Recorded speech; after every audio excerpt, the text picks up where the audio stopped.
Assalamualaikum warahmatullahi wabarakatuh. Saya Yura Elva dengan NPM 24782097. Di sini saya akan membuat video hands-on pada mata kuliah analisis ilmu data, yaitu pada lab 7 data visualization.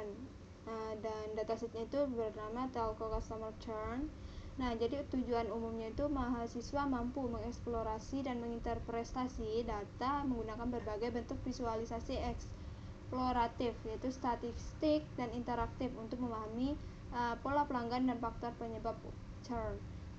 Langsung saja di sini pada tahap 1 yaitu pengenalan dan persiapan. Jadi tujuannya itu dia akan menyiapkan dataset dan mengenali struktur data sebelum melakukan eksplorasi. Jadi di sini kita langsung running. Di sini saya sudah running ya tadi. Jadi pada output yang pertama yaitu 5 baris pertama pada dataset.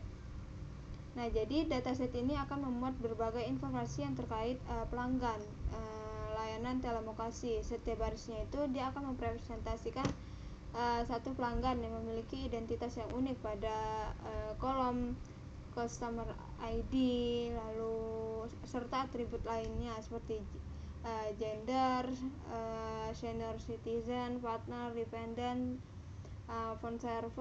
phone service, multi-plans, internet service, dan banyak lagi sampai di churn. Selanjutnya di sini juga pada output yang kedua yaitu informasi dari datasetnya. Jadi hasil dari pemeriksaan struktur data bahwa dataset itu terdiri atas 7043 baris dan 21 kolom. Yang artinya itu terdapat 7043 pelanggan dengan 21 variabel atribut. Dari informasi tipe datanya itu sebagian besar itu tipenya itu objek. Yang umumnya itu berisi data kategori seperti customer ID, gender, lalu partner, dan banyak lagi. Jadi sementara itu hanya ada beberapa kolom yang berisi tipe numerik, yaitu senior citizen, lalu Tinur, dan juga monthly change dan total charge, yaitu bertipe objek.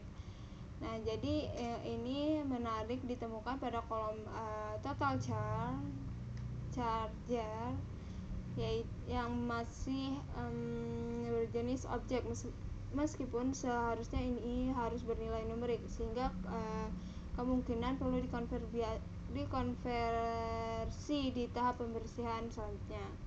Selanjutnya di sini output yang ketiga yaitu jumlah nilai kosong tiap kolom. Jadi pada output ini dia akan memperlihatkan bahwa semua kolom ini memiliki jumlah nilai yang kosong sebanyak 0. Artinya itu dataset itu berada dalam kondisi lengkap dan tidak memerlukan proses imputasi. Jadi hal ini dapat memudahkan kita untuk memproses analisis berikutnya karena tidak ada data yang hilang atau perlu diganti. Jadi dari hasil identifikasi ini terdapat variabel penting, yaitu terdiri nitur, monthly charger, lalu total charger, contract churn. Itu. Selanjutnya ke tahap 2 yaitu pembersihan dan penyiapan data. Jadi tujuannya itu adalah melakukan serangkaian proses pembersihan untuk memastikan bahwa dataset telco customer churn itu berada dalam kondisi siap untuk menganalisis. Jadi di sini kita running aja. Seperti ini. Pada output yang pertama yaitu nilai kosong setelah pengisian. Jadi seluruh kolom ini dia menunjukkan bahwa nilainya itu kosong, jadi sebanyak 0. Termasuk pada kolom total charger yang sebelumnya berpotensi mengandung nilai kosong berbentuk spasi. Jadi hal ini itu akan menunjukkan bahwa proses konversi tipe dan data total charger itu ke bentuk numerik berhasil dilakukan dengan benar. Itu selanjutnya yang output yang kedua yaitu tipe data setelah pembersihan. Nah,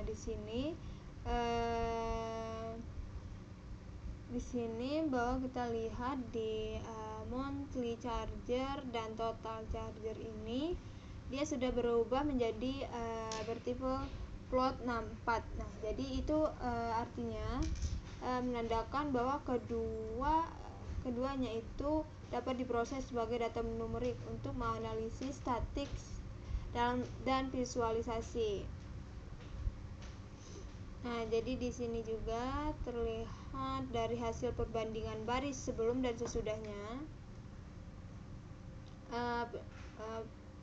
Sesudah penghapusan duplikat menunjukkan bahwa nilai yang sama yaitu 7043.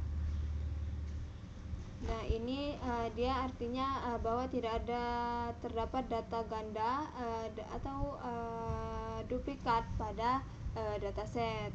Nah, jadi selanjutnya pada bagian akhir ini dataset bersih berhasil disimpan sebagai tlno-clean.csv. Nah, jadi tampilan 5 baris ini itu artinya pembersihan memperlihatkan bahwa dataset kini bersih dan rapi, konsisten secara tipe data. Nah, jadi pada kolom churn itu dia sudah berbentuk angka, dan kolom total charger itu dia menampilkan dalam format numerik dan memiliki 2 desimal, dan seluruh informasi pelanggan itu tetap utuh dan tanpa kehilangan datanya. Oke, selanjutnya yang ketiga yaitu tahap 3 visualisasi univariate, yaitu distribusi outlier. Kita running. Nah, jadi tujuannya itu adalah untuk memahami bahwa pola penyebaran sebaran nilai ekstrim atau outlier serta karakteristik umum dari setiap variabel numerik dan kategori itu dalam dataset telco customer churn. Oke, di sini histogram disebut. Nah, yang pertama di sini ada diagram grafik distribusi TINUR. Nah, artinya itu lama waktu pelanggan berlangganan dalam bulan.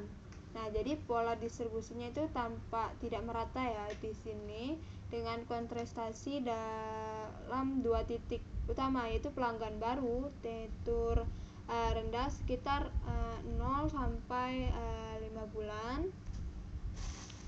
Lalu dan pelanggan lama dia dari 60 sampai 72 bulan. Nah, jadi untuk analisis polanya di sini distribusinya itu tidak merata, yaitu dia akan miring ke kanan. Nah, jadi artinya itu banyaknya pelanggan baru dibandingkan pelanggan lama. Jadi tidak nampak outlier karena TINUR memiliki batas maksimum tetap yaitu 72 bulan. Nah, lalu interpretasinya itu adalah sebagian besar pelanggan memiliki masa langganan kurang dari 20 bulan, yaitu menunjukkan bahwa banyaknya pelanggan baru dan distribusi yang menurun tajam ke kanan, yaitu dia menandakan pada loyalitas jangka panjang itu masih rendah. Nah, selanjutnya yang grafik yang kedua yaitu distribusi monthly charger. Nah, dia akan menunjukkan bahwa biaya bulanan yang dibayarkan oleh pelanggan. Nah, jadi analisis polanya itu distribusinya itu miring ke kiri. Nah, dengan puncak 20 sampai 40 US dollar dan rentangnya sekitar 120 US dollar. Jadi dia tidak nampak outlier ekstrim, namun sebagian kecilnya itu pelanggan itu membayar biaya yang sangat tinggi. Nih, sampai 600. Nah, jadi interpretasinya itu bahwa sebuah mayoritas pelanggan itu membayar biaya bulanan di bawah 80 US dollar. Aduh, salah, US dollar. Nah, sedangkan hanya sebagian kecil itu hanya membayar 100 US dollar. Nah, jadi distribusi ini menandakan bahwa mayoritas pelanggan itu menggunakan paket menengah ke bawah. Selanjutnya grafik yang ketiga yaitu distribusi total charger, yaitu menunjukkan bahwa penyebaran total biaya yang telah dibayar oleh pelanggan selama mereka berlangganan. Jadi nilainya itu bervariasi dari 0 sampai 8.000 US dollar. Nah, jadi analisis polanya itu distribusinya itu sangat miring ke kanan, yaitu right square. Nah, jadi artinya itu sebagian besar pelanggan itu memiliki total biaya yang rendah karena mereka tuh baru bergabung ataupun berhenti dengan cepat. Nah, jadi terdapat nilai tinggi di ujung kanan, yaitu sekitar 6.000 US dollar, lebih dari 6.000 US dollar yang dianggap sebagai outlier alami dari pelanggan dalam jangka panjang. Nah, jadi interpretasinya itu mayoritas pelanggan memiliki total biaya di bawah 2.000 US dollar. Nah, itu menunjukkan banyaknya pelanggan baru atau pelanggan baru dan berdurasi sangat singkat. Jadi sebaliknya, pelanggan dengan total biaya sangat tinggi cenderung berlangganan lebih lama dan konsisten membayar sehingga bisa dikategorikan sebagai pelanggan loyal. Nah, selanjutnya di sini ada box plot monthly charger. Nah, artinya pada grafik ini dia menggambarkan bahwa penyebaran nilai biaya bulanan, yaitu monthly charger pelanggan. Jadi garis tengah di dalam kotak itu menunjukkan median. Nah, sedangkan batas bawah dan atas kotak ini itu menunjukkan bahwa kuartil pertama dan kuartil ketiga. Jadi garis horizontal di luar kotak itu Whisker itu memperlihatkan rentang nilai normal pelanggannya. Nah, jadi analisis polanya itu sebagian besar pelanggan antara 40 sampai 90 US dollar per bulan dengan median 70 US dollar. Jadi box plot ini dia menunjukkan tidak ada outlier ekstrim yang mencolok karena semua titik data itu berada dalam rentang Whisker.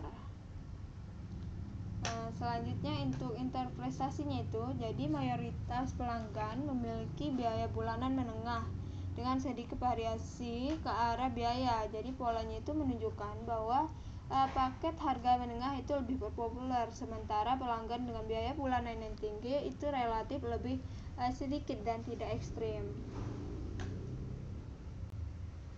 Selanjutnya untuk box plot total charger. Nah, di sini di total charger itu dia memperlihatkan bahwa penyebaran nilai total biaya, yaitu total charger yang telah dibayarkan oleh pelanggan selama berlangganan. Nah, jadi karena total charger ini merupakan akumulasi dari biaya bulanan dan lamanya berlangganan, jadi rentang nilainya itu lebih lebar. Nah, untuk analisis polanya itu sebagian besar total biaya berada di bawah 3.000 US dollar dengan median dengan total biaya yang jauh lebih tinggi hingga lebih dari 8.000 US dollar. Nah, jadi meskipun tanpa sedikit menjulur ke kanan, outlier ekstrem ini tidak terlalu menonjol karena sebagian besar data itu berada dalam Whisker. Nah, jadi untuk interpretasinya mayoritas pelanggan membayar total biaya rendah hingga menengah yang bisa dikaitkan dengan masa berlangganan yang relatif singkat. Oke, selanjutnya plot untuk variabel kategorikal. Untuk distribusi churn yaitu 0 sama dengan 0, 1 sama dengan yes. Nah, jadi grafik ini menunjukkan jumlah pelanggan berdasarkan status churn, yaitu apakah pelanggan itu berhenti berlangganan, yaitu 1 adalah yes, 0 tetap berlangganan adalah 0 sama dengan no. Jadi batang biru yang pertama yaitu 0 itu jauh lebih tinggi dari batang yang kedua yaitu nilai 1. Nah, jadi analisis polanya itu dia berdistribusi sangat imbang. Nah, jadi mayoritas pelanggannya itu tidak churn atau 0. Itu sementara hanya sebagian kecil untuk berlangganan. Itu 1. Jadi interpretasinya itu sebagian besar dari pelanggan itu merasa aktif berlangganan. Jadi sedangkan hanya sebagian kecil yang berhenti. Jadi keseimbangannya ini itu penting untuk memperlihatkan karena dapat mempengaruhi analisis prediksi churn. Oke, untuk selanjutnya distribusi kontrak. Nah, jadi grafik ini menunjukkan bahwa jumlah pelanggan yang berdasarkan jenis kontrak, yaitu dari month to month, 1 year contract, 2 years, yaitu jumlah yang lebih rendah. Nah, jadi analisis polanya itu sebagian besar pelanggan itu memilih bulanan, yaitu month to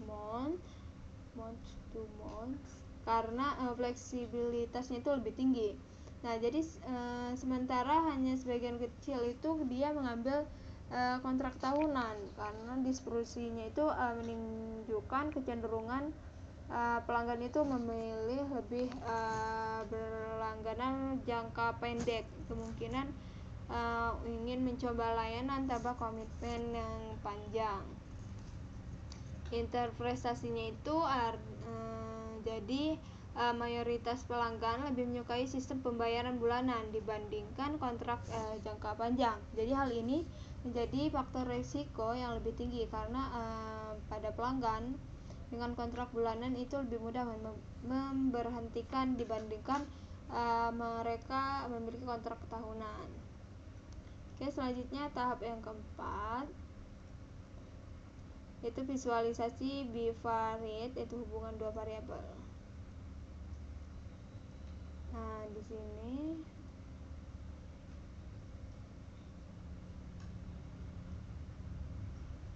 jadi tujuannya itu yaitu dia akan mengeksplorasi hubungan antara dua variabel untuk menemukan pola perilaku pelanggan.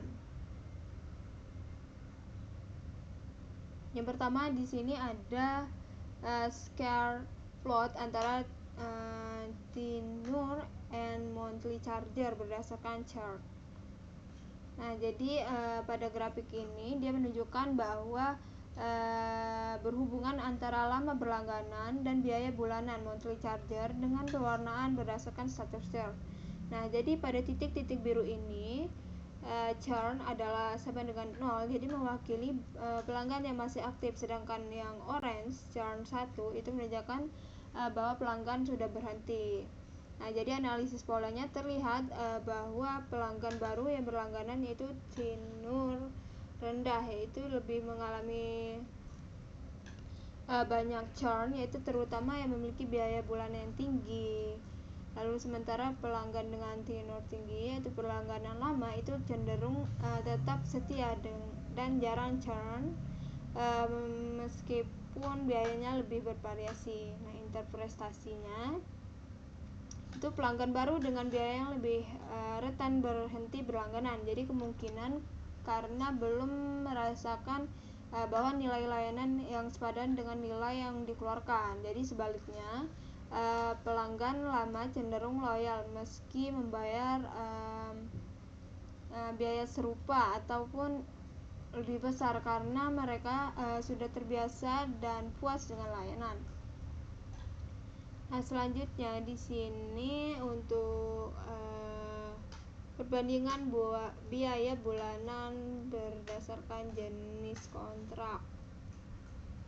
Nah, jadi pada grafik ini dia memperlihatkan bahwa distribusi pada bulanan, pada monthly charger, pada masing-masing jenis kontrak, yaitu month to month, 1 year contract, 2 years. Nah, jadi box plot ini menggambarkan bahwa sebaran pada nilai yang tengah itu dan rentang antar kuartil serta berpotensi outlier di tiap kategori. Nah, untuk analisis polanya itu terlihat bahwa pelanggan dengan month to month itu memiliki biaya bulanan yang rata-rata tertinggi dan bervariasi untuk nilai yang paling lebar, sementara 2-year contract itu cenderung lebih memiliki nilai yang lebih stabil dan rata-ratanya itu lebih rendah.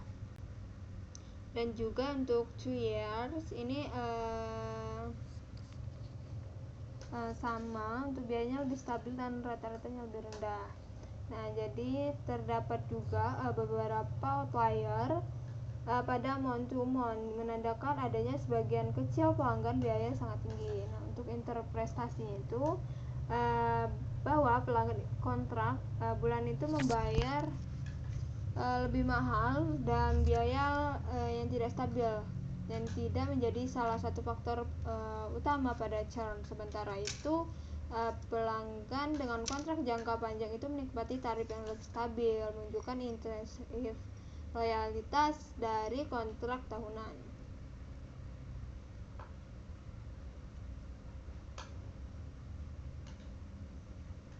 Nah, selanjutnya proporsi pelanggan churn berdasarkan jenis kontraknya. Nah, jadi grafik ini memperlihatkan rata-rata pada proporsi churn di setiap jenis kontrak, yaitu month to month, 1-2 years kontrak, 2 years itu menampilkan persentase pada pelanggan yang churn dari tiap kelompok. Untuk analisis polanya, ini tampak jelas bahwa pelanggan dengan kontrak bulanan itu lebih tingkat churn yang lebih tertinggi, jauh dari kontrak yang tahunan dan 2 tahunan.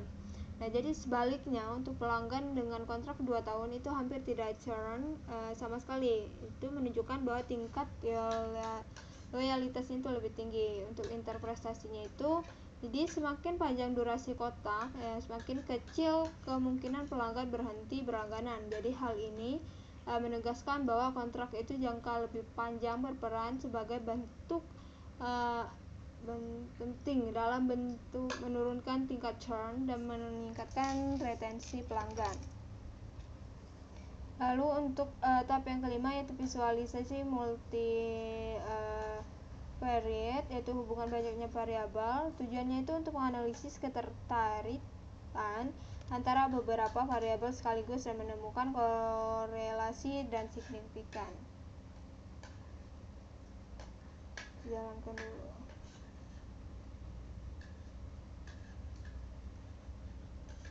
Nah, yang pertama di sini untuk grafik heat map korelasi variabel numerik. Nah, jadi ini adalah tinur dengan nilai korelasi 0-0,35. Itu artinya semakin lama berlangganan, nature tinggi, itu semakin kecil kemungkinannya mereka tuh untuk berhenti langganan.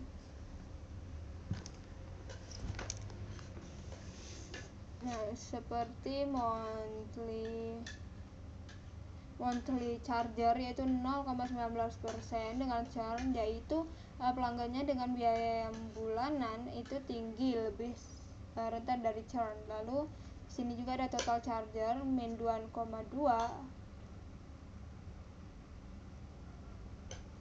itu pelanggan dengan total biaya besar cenderung lebih loyal. Nah, jadi interpretasinya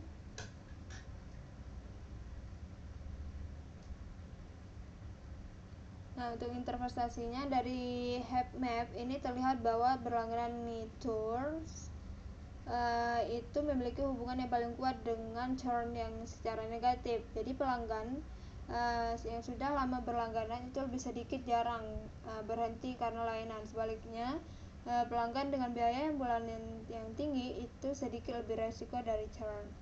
Selanjutnya yang kedua, Fireport hubungan multivariate.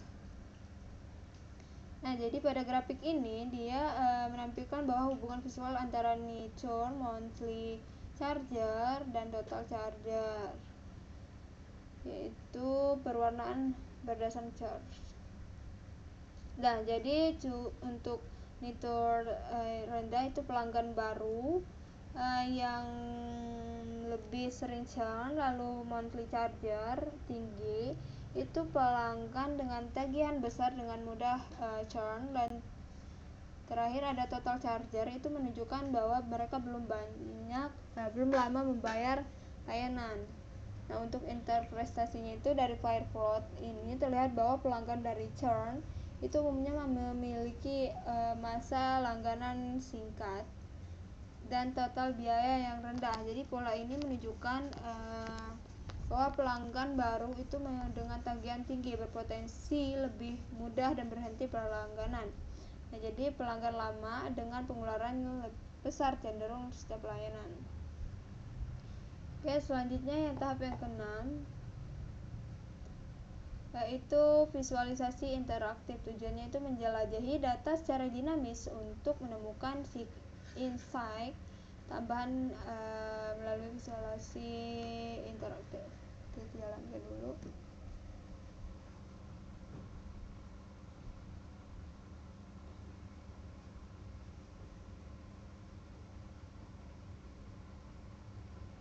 Nah, jadi yang pertama ini ada grafik interaktif scatter plot, yaitu nature versus monthly charger. Nah, jadi pada grafik ini dia menunjukkan antara lamanya berlangganan dan biaya bulanannya itu monthly charger dengan warna yang menunjukkan status churn 0 itu biru dan 1 itu adalah kuning. Nah, jadi dari plot ini terlihat bahwa titik-titik kuning ini itu pelanggan dari churn yang lebih banyak pada nature rendah dan biaya bulanan yang tinggi. Jadi sementara pelanggan biru tidak churn karena itu lebih menyebar di seluruh rentang nature. Jadi terutama pada pelanggan dengan masa berlangganan panjang. Nah, untuk interpretasinya itu bahwa pelanggan dengan masa berlangganan pendek dan biaya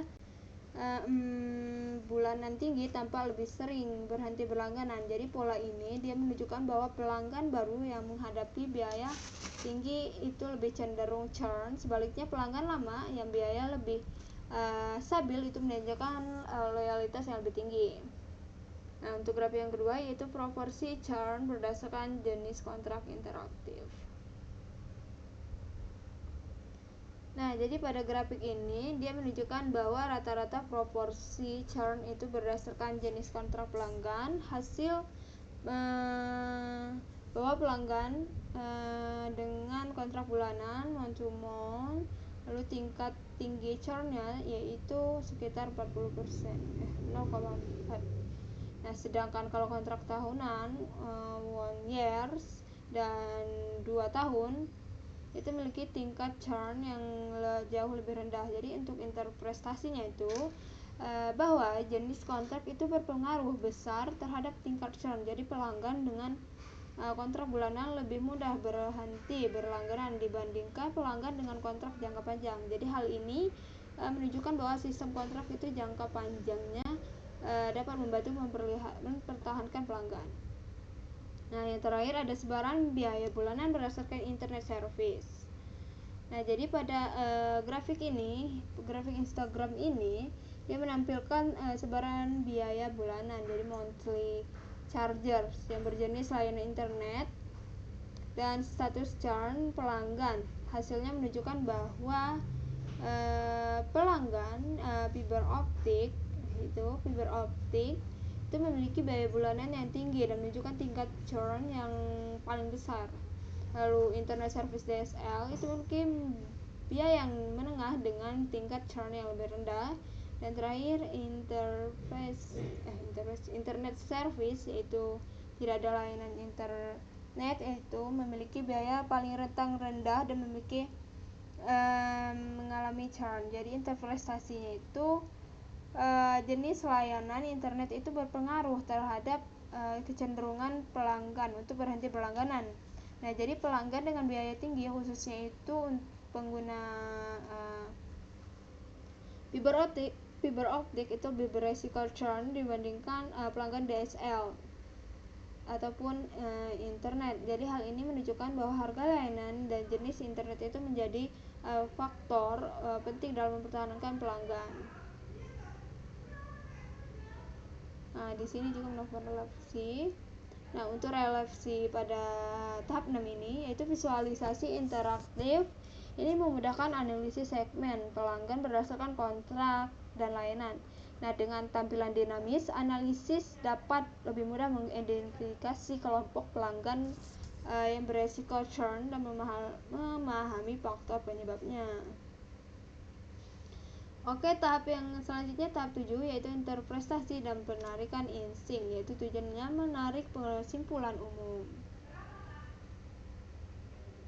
Nah, jadi berdasarkan hasil dari eksplorasi dan visualisasi data, itu memperolehkan beberapa temuan utama mengenai faktor yang mengaruhi churn pelanggan. Dari Hartman korelasi, variabel yang berkaitan dengan churn adalah tenure, monthly charger, dan kontrak.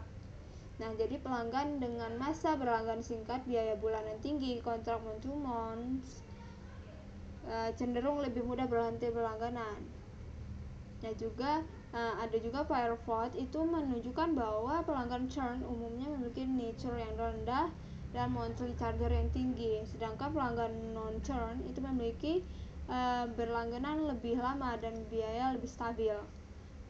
Nah, jadi melalui confloat dan bar chart terlihat bahwa churn lebih banyak terjadi pada pelanggan tanpa online security ataupun tech support. Nah, serta yang menggunakan pelanggan electric check gitu. Nah, di sini juga ada pertanyaan, faktor apa yang paling mempengaruhi churn? Nah, jadi faktor utama yang berpengaruhi terhadap churn ini adalah jenis kontrak. Nah, jadi lamanya berlangganan nature dan biaya bulanan monthly charger.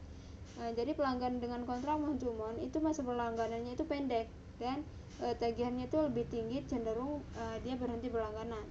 Untuk pertanyaan kedua, apakah terdapat kelompok berlangganan dengan risiko tinggi churn? Nah, jadi kelompok berisiko tinggi itu adalah pelanggan baru, yaitu nature terendah, yaitu menggunakan kontrak bulanan, tidak berlangganan, layanan tambahan seperti online security dan tech support, serta membayar dengan metode electric check. Jadi kelompok ini menunjukkan bahwa tingkat churn itu lebih tinggi dibandingkan pelanggan lain. Pertanyaan ketiga, apa strategi yang mungkin diambil perusahaan untuk mengurangi churn?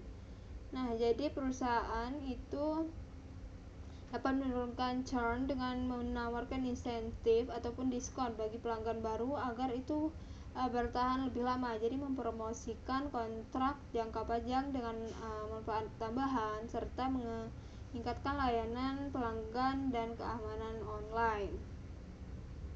Oke, selesai. Jadi untuk kesimpulan dari hands-on ini, jadi berdasarkan hasil dari analisis, faktor yang paling mempengaruhi churn adalah jenis kontrak, lamanya berlangganan, dan biaya bulanan. Pelanggan dengan kontrak bulanan, nature rendah, dan biaya yang tinggi lebih beresiko berhenti berlangganan. Jadi untuk mengurangi churn, jadi perusahaan itu disarankan untuk mendorong kontrak jangka lebih panjang, memberikan intensif bagi pelanggan, serta meningkatkan layanan tambahan dan sistem pembayaran otomatis. Jadi mungkin sekian dari saya pada lab 7 data visualization. Mohon apabila ada kata yang kurang jelas. Saya akhiri. Wassalamualaikum warahmatullahi wabarakatuh.